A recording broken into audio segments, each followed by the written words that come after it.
বিসমিল্লাহির রহমানির রহিম। সম্মানিত ভাইরা, আমরা আজকে মনোনয়নপত্র বাছাইয়ের দিনে জেলা রিটার্নিং কর্মকর্তার কার্যালয়ে উপস্থিত ছিলাম। মনোনয়নপত্রগুলো বাছাইয়ের ক্ষেত্রে আমাদের মনোনয়নপত্র আলহামদুলিল্লাহ বৈধ মর্মে ঘোষণা করা হয়েছে।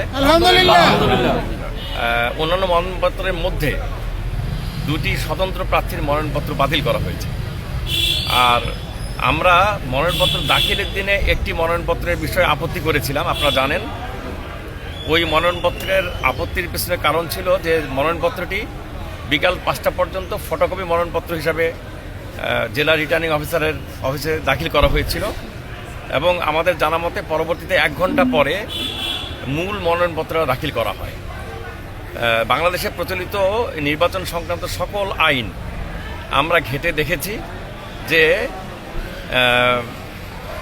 আরপিও এবং সংসদ নির্বাচন বিধিমালা 2008 এই দুইটার কোনো জায়গাতেই ফটোকপি মনোনয়নপত্র গ্রহণের কোনো সুযোগ কোনোভাবেই দেওয়া হয়নি।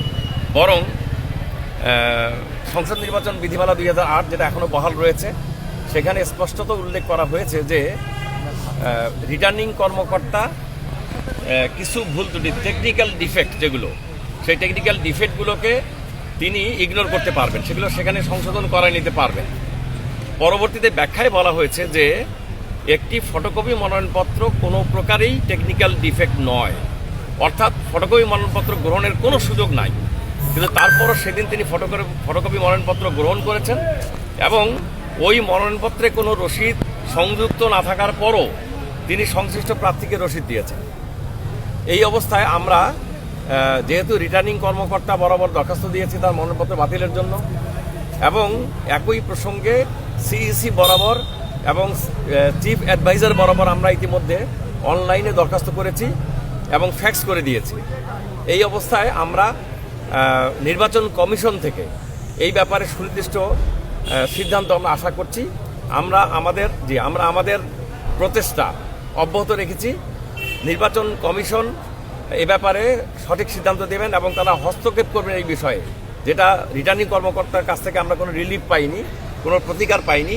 সেক্ষেত্রে সিইসি অথবা নির্বাচন কমিশন এ ব্যাপারে প্রয়োজনীয় ব্যবস্থা গ্রহণ করার জন্য হস্তক্ষেপ করবেন, বিষয়টিকে আমলে নেবেন, এই মর্মে আমরা আশা করছি। একটি অবাধ এবং সুষ্ঠু নির্বাচন পরিচালনার জন্য আমরা যে কোনো বিষয়ে যেটা আইন আনুগ নয়, এই ক্ষেত্রে সেটা অবশ্যই বাতিলযোগ্য হিসাবে আমরা একটি পরিষ্কার সিদ্ধান্ত, একটি সুদৃঢ় সিদ্ধান্ত আশা করেছিলাম রিটার্নিং কর্মকর্তার কাছ থেকে। কিন্তু তিনি সেদিনও বৈষম্যমূলক আচরণ করেছেন এবং আজও একইভাবে একটি প্রসঙ্গে আমার একটি আপত্তি তোলার পরে তিনি দ্রুত স্কিপ করে যে এডিএম মহোদয়কে বলছিলেন পরবর্তী মনোনয়নপত্র পড়ার জন্য, অর্থাৎ তিনি আমার বক্তব্যটিকে কোনোভাবে আমলে না নেওয়ার ব্যাপারে একটি প্রবণতা দেখিয়েছেন। এই অবস্থায় আমরা